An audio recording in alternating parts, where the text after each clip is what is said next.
dans cette nouvelle vidéo. Alors aujourd'hui, cette petite vidéo sera portée spécialement sur l'intégration de Bingo dans son nouveau pré, donc avec Django et le cheval gris que vous voyez de temps en temps dans mes vidéos. Faut savoir que pour l'arrivée de Bingo, j'ai dû m'organiser de façon à ce que les chevaux en fait soient séparés dans un premier temps, par respect pour mon ami qui est au pré avec moi qui a le cheval gris, pour pas d'histoire en fait, que ça se passe en douceur l'intégration avec les autres, qu'ils puissent commencer à se connaître doucement à travers les clôtures. Ça m'a arrangé aussi, comme ça en fait ça me permet de voir si Django a une réaction plutôt normale ou est-ce que ça va réveiller certaines choses chez lui. Donc pour des questions de sécurité et d'analyse en fait, j'ai préféré séparer dans un premier temps les trois chevaux. J'ai laissé la place à Bingo côté box, etc. Comme ça, bon, parce que monsieur aime bien son petit box bien paillé et tout, donc comme ça au moins il était au top du top avec son petit toit. Au moins je me dis qu'il avait au moins un repère où se mettre à l'abri en sécurité. Donc côté paddock box c'est Bingo, et côté la plus grosse côté du pré en fait c'est réservé à Django et au gris. Par précaution aussi, en deuxième point, j'ai fait déférer Bingo des postérieurs. Je veux pas d'histoire que ce soit donc avec le gris ou Django au moment de les mettre ensemble. On sait jamais ce qui peut se passer. Un fer ça déchire facilement, ça coupe. Enfin, voilà. Par question de sécurité, j'ai fait déférer les postérieurs de Bingo. Et pour comprendre un petit peu mieux ce que vous allez voir par la suite dans les images que je vais vous montrer, je vais vous expliquer un petit peu quand même comment se comportent les trois chevaux au quotidien, leur hiérarchie dans le troupeau, leurs petites habitudes de comportement, etc.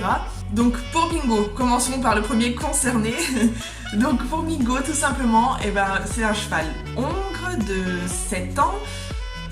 Position dans le troupeau, il est plutôt dominant. Je veux dire, on va pas lui piquer sa gamelle, on va pas venir le faire chier. Bingo, il adore avoir sa bulle de sécurité, en fait sa petite bulle à lui, mais il adore envahir celle des autres, c'est-à-dire qu'il n'hésite pas à aller choper la bouffe des autres, à les dégager correctement. Je veux dire, tu y vas une fois, pas deux.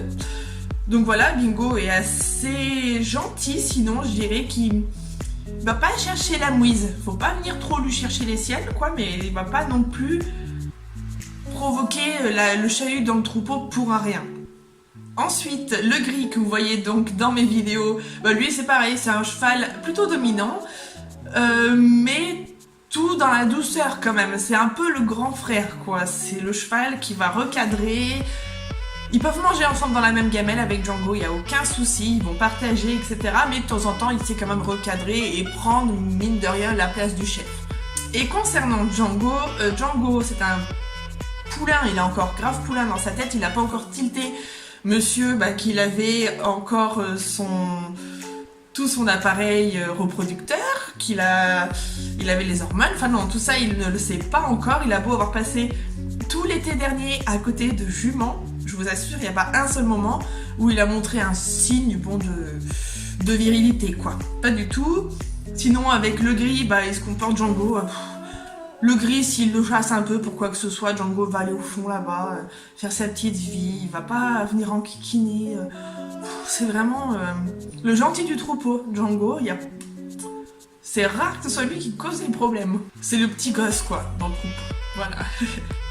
Voilà, maintenant que vous savez un petit peu comment se comportent les trois chevaux, chacun dans leur troupeau, enfin leur hiérarchie, etc., vous allez pouvoir voir en image que, tout va s'inverser, ça va pas du tout se passer comme j'aurais pu l'imaginer en fait. Il y en a certains qui vont devenir des hommes, il y en a d'autres qui vont devenir des petites fiottes. Et puis on va voir ça, tout ça ensemble, on va voir comment ça va se dérouler, jour par jour. Et puis voilà.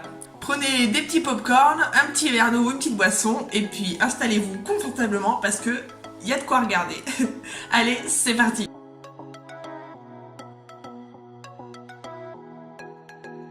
Le premier jour, Bingo a découvert sa partie du pré sans trop d'excitation. Il a fait gentiment connaissance avec le gris et Django, puis il a fait aussi son petit tour du pré pour découvrir son nouvel environnement.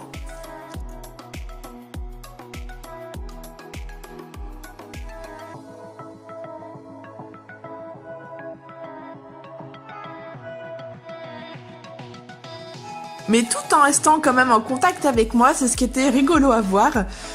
Il venait souvent me voir, je pense, pour se rassurer, tout simplement. Mais ça m'a beaucoup surpris car dans son ancien pré, il avait pas du tout ce comportement en fait. Il venait te voir comme ça vite fait, mais à aucun moment tu voyais que c'était dans la joie et la bonne humeur quoi. Il venait un peu t'enquiquiner, mais pas pour venir se rassurer.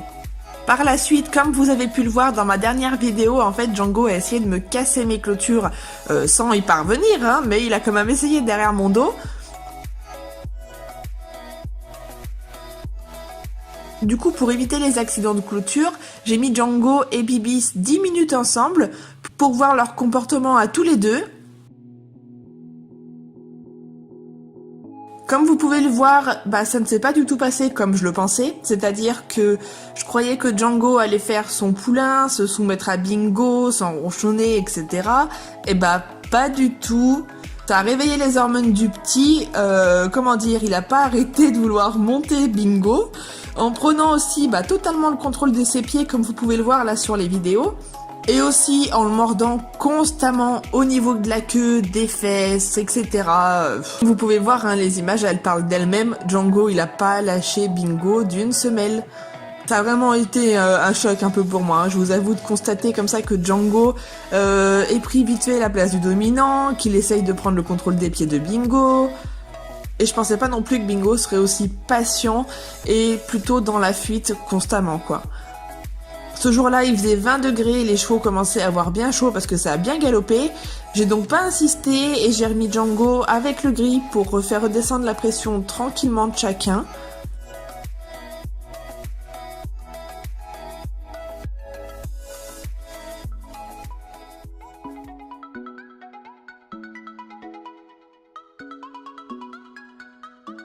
Deuxième jour, deuxième essai, et malheureusement, ça se passe comme la veille.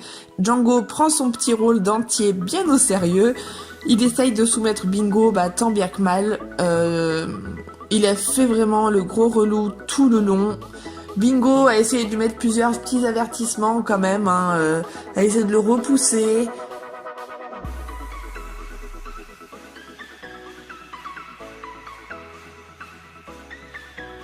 Comme vous voyez là, on voit Django donc qui va essayer de monter sur Bingo. Bingo, forcément, commence à réagir un petit peu avec plus d'insistance lui aussi, parce que bon, il voit bien que Django ne comprend pas. Une fois, deux fois, trois fois, le petit en fait casse sa tête.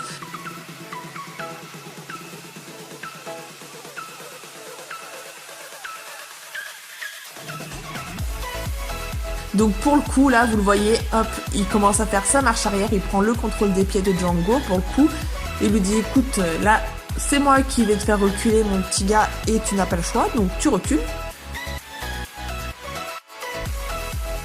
Donc là, il commence un peu à se passer certains rôles, quoi. Un coup, c'est toi, un coup, c'est moi. Bingo fait quelques tentatives, et j'ai l'impression qu'il commence à tilter que ça peut marcher aussi, quoi, d'essayer de prendre le contrôle des pieds de Django, ça pourrait lui être très utile.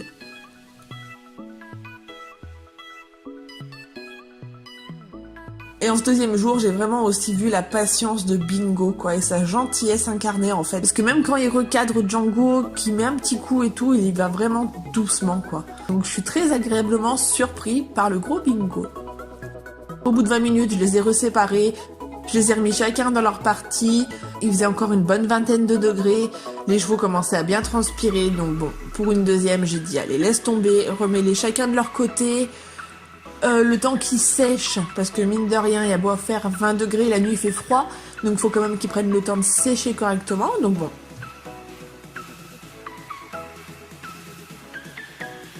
Le troisième jour, ça a été repos pour tout le monde. Je leur ai rien demandé à personne. J'ai laissé chaque cheval dans sa partie respective pour que Bingo puisse aussi prendre ses marques tranquillement sans être embêté par Django. Et à ma plus grande surprise, j'ai retrouvé quand même le gris et Bingo en train de se faire des petites papouilles à travers la clôture. Donc ça, c'est plutôt bon signe. Je suis plutôt contente. Si le gris l'accepte, c'est déjà le moitié du boulot de fait.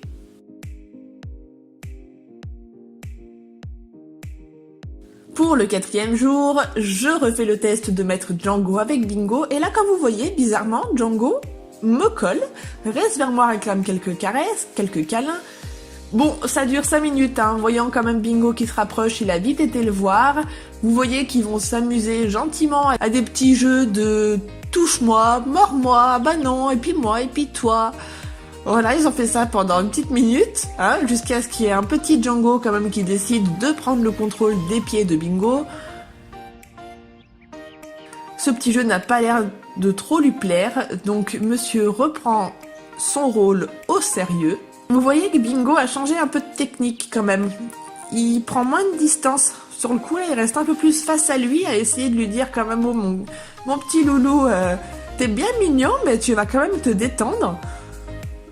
Donc c'est assez rigolo à voir, mais vous voyez quand même que Django arrive facilement à prendre le contrôle des pieds de Bingo. Bingo, il a beau mettre ses petites oreilles en arrière, voilà, on le voit qu'il recule, donc mon petit Django a encore gagné pour la première manche de cette journée.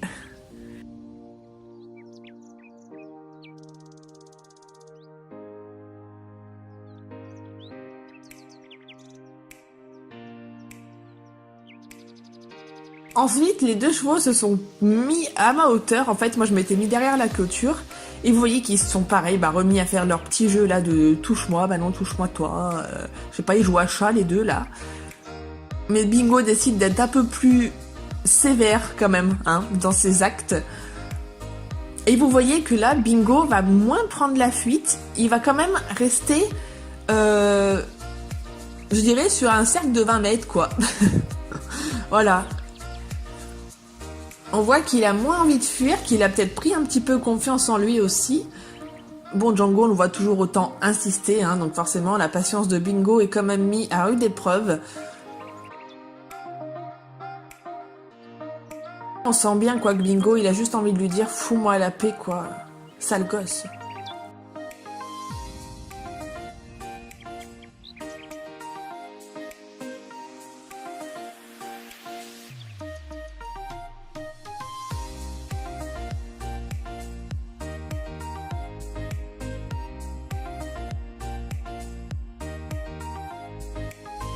Bingo essaye encore une fois, tant bien que mal, de prendre le contrôle des pieds de Django, mais bon, en vain, à part cette petite intervention de Bingo là sur le reculé. Mais Django, non, il en démord pas, quoi. Au plus grand désespoir de Bingo, je pense.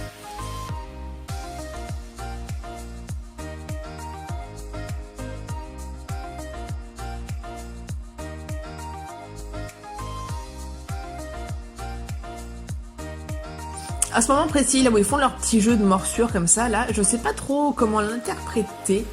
Est-ce que c'est un jeu? Est-ce qu'ils sont en train de communiquer? Qui c'est qui va avoir le dernier mot? On voit que Bingo, ça l'agace, encore une fois, il prend la fuite.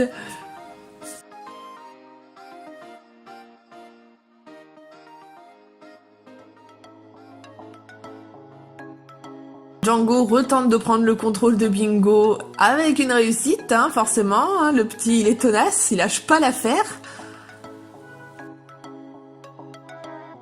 Bingo, on le voit, il commence vraiment à perdre patience. Donc là, c'est à ce moment-là que moi, je vais rentrer en jeu, en fait. Je me suis dit, bah, essaye de les distraire avec de la bouffe.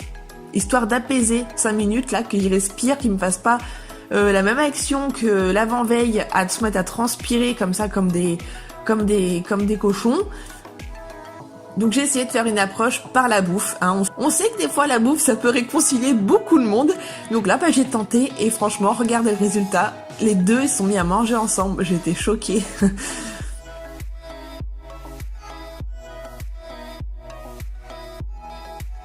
Ni l'un ni l'autre a pris une position de dominance au niveau du repas. Bon, 5 minutes après quand même, ils ont recommencé leur petit jeu là de morsure. Mais j'ai vraiment l'impression quand même que ça a détendu tout le monde, quoi. Ce petit moment de goûter ensemble là. Donc j'étais plutôt étonnée parce que j'avais un peu peur que ça foute un peu plus la pagaille, mon seau de granulés là. Mais non, au contraire, ça a un peu apaisé les tensions.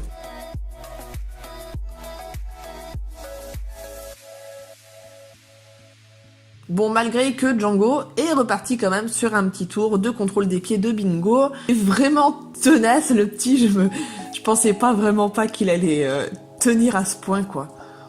Et Bingo est vraiment sympa, quoi. Il essaye de le prévenir, de lui dire d'arrêter, de prendre lui-même le contrôle, mais bon, en vain.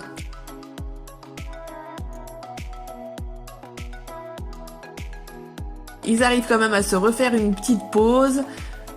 Et là, vous allez voir bizarrement que Django va se laisser sentir les fesses donc par Bingo.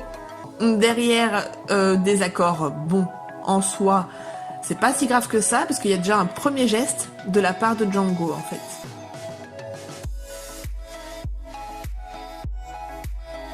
Deuxième geste, Django se rarrête une fois, Bingo prend le temps de le sentir une deuxième fois. Le petit n'en démord pas, mais vous voyez la réaction de Bingo. Là, à ce moment-là, c'est lui qui reprend le contrôle des pieds, ressent une troisième fois.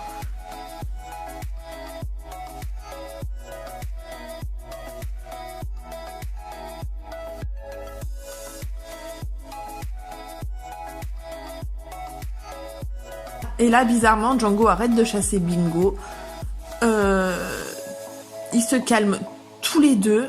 Je les vois tranquillement se diriger là-bas vers le foin. Donc bon, bah, je me suis dit que c'était peut-être gagné grâce à un simple saut de granulé. Bah, si j'aurais su dès le début, je l'aurais mis tout de suite.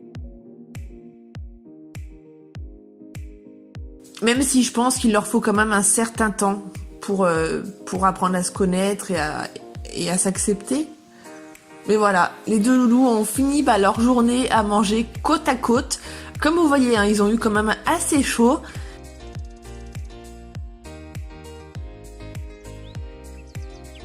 Donc mon petit Django, avec une envie, je pense aussi, c'est de se sécher, de se rouler. Donc voilà. Donc pourquoi se priver, hein, si le copain il est bien sympa, qu'il reste dans son coin à manger, là, hop, il en profite pour se sécher un petit peu.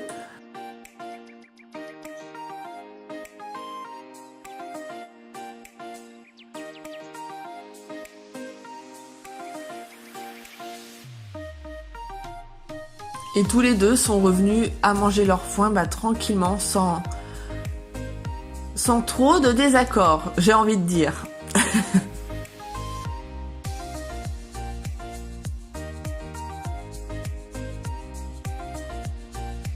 Pour éviter trop de bagarres, j'ai mis un deuxième tas de foin en fait pour Django. Et je pense que là, bon c'était vraiment, c'était acquis quoi. Les deux se sont foutus la paix toute la fin de journée sans problème. Il n'y a plus de contrôle de pied, de bagarre, de morsure de fesses, il n'y a plus rien eu.